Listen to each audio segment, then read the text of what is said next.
Well, hello there. Ash here with another episode of E-Wasted. And we're going to go through yet another 2011-3 build. This one has a different AliExpress motherboard, though. But yeah, and this one actually, instead of underperforming what we see on Passmark, this one performed pretty much about the same. Now, I don't know. And there's always a chance with previous motherboards that we got CPUs that are just, used and abused and they're not performing up to specs. They are, used off eBay, so that's totally possible. But when you get the same motherboard a couple times in a row and you experience the same thing with used CPUs, you kind of think maybe it is the motherboard. I don't know. That's what I think. But we'll get the build going as well, and we'll start talking about stuff relating to this particular animal here. But yeah. So this was the Craigslist listing of the beast here, yes. New Okinos Oak Wood ATX PC case. New X99 ZSUS motherboard. I probably murdered that pronunciation. Windows 11 Pro. Xeon E5-1650 version 4 at 3.6 GHz, 4 GHz turbo, 6 core, 12 thread, like an i7-6850K, pretty much like neck and neck as far as specs go, and performance. New Timetec 512GB NVMe solid state drive, 500GB, 72 RPM SATA hard drive, and 32GB of DDR4 2133 registered ECC. And like the version 4 of these Xeons, they can actually support the DDR4 2400, which not in this build, but in the most recent build where I tried out even another variant of motherboard from AliExpress. I actually got the DDR4 2400 to go with it, just because it's it's used, it's cheap, it's a good way to stick a nice chunk of memory in your computer there. Anyways, so moving along here, this is the case. It's the Oak Wood ATX PC case. So it came with 4 fans on it, and they're all black, which kind of goes with the the motif of the wood grain. I think you throw lights in there. I mean, I still ended up throwing lights in just because it seems like that's what the kids want these days. They want something flashy. They want lights. But the person I actually sold it to, the purpose of this is like for video editing for like a church. That's where it ended up going. And he was like, is there any way to turn those lights off? And I was like, well, not really. Those fans, it's a kind of cheaper build. So I just stuck regular old colored fans in. So I took the time and put the original fans back in for him, though, because, like, hey, for a church setting, you don't want to be blinding people, blinded by the light, not of the LED fan on the computer. Anyways, so yes, those are the colors. Like that's a heck of a color there, huh? It's like a nice bright yellow there. We will switch to another view here with the cameraman. See what I'm doing with me. What am I horsing around with there, huh? Okay, I'm getting stuff buckled in there to that case. Yes. Okay. So yes, this is the motherboard here, though. So we'll switch over to the other. There we go. Now we get a pretty decent view of all of it there. But yeah, this is the X99 XD4 ZSUS motherboard.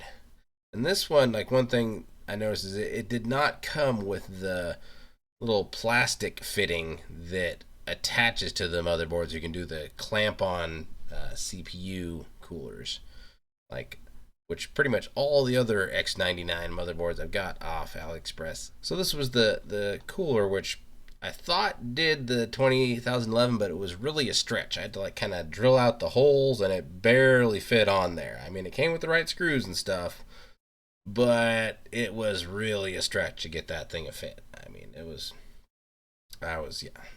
kind of sweating bullets there for a minute, but it ended up working. I mean, and it kept it at decent temperatures too. So.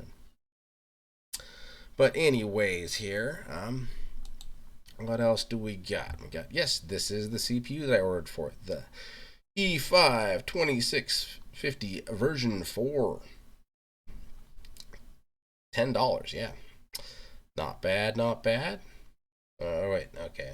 Shipping 457 though. So like yeah, just about 16 bucks total. Still not too shabby there. Let me see here. And we look and like, this is what the pass mark says that CPU should be performing like, according to their benchmark. 11402 for the multi-thread and 2378 for the single thread. Now, I did lose the picture of my specs that I had.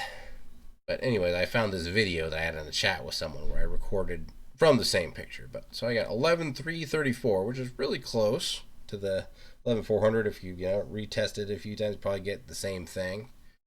And then on the single thread, like 2387, which is again like I think the other one was like 2378. So yeah, really close. And so far, this motherboard with this CPU is performed about the closest to what Passmark suggests it should perform like for a motherboard CPU that I've tried off AliExpress. Not that the CPUs are from AliExpress, but with the motherboards anyways. We'll see how the next one does.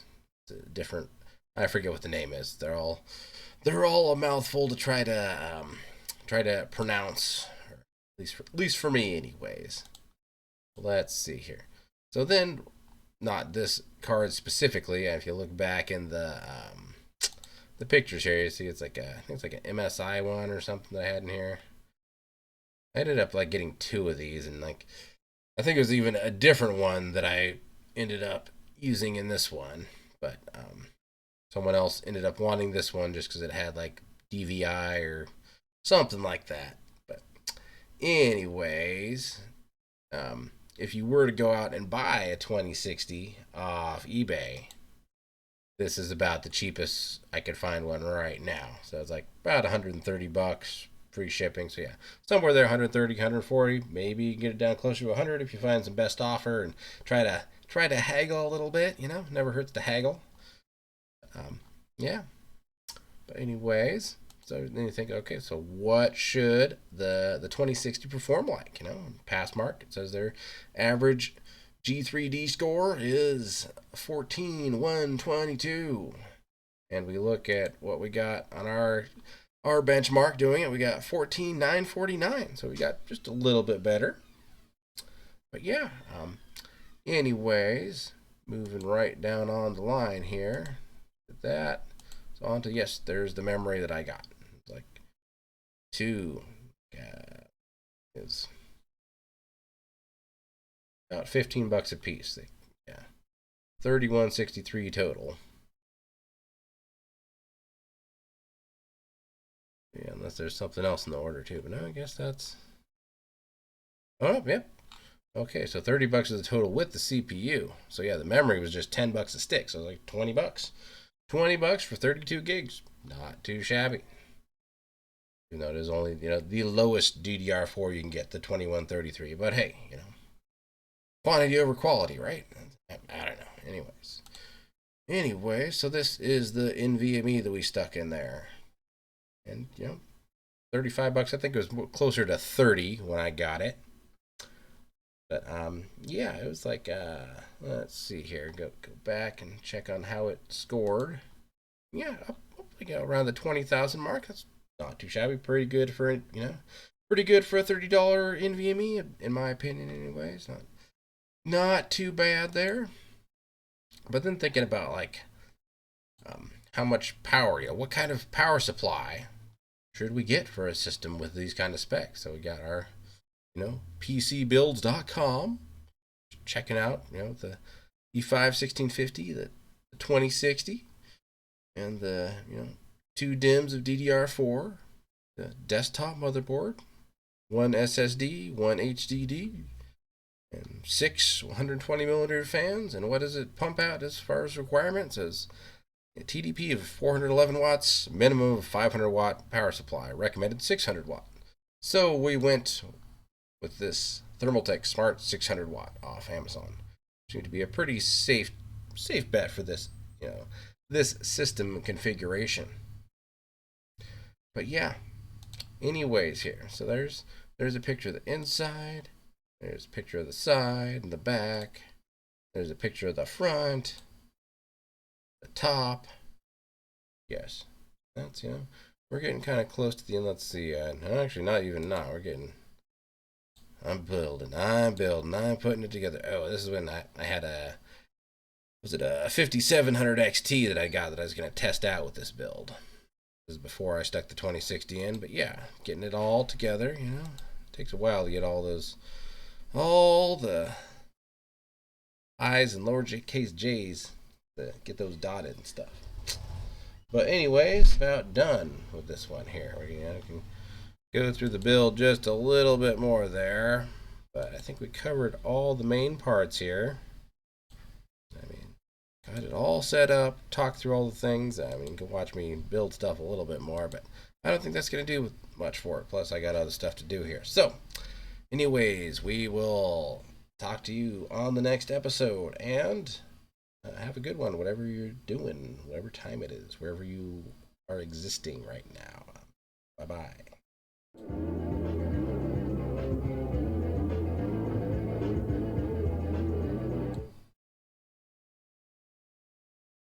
Oh, wait.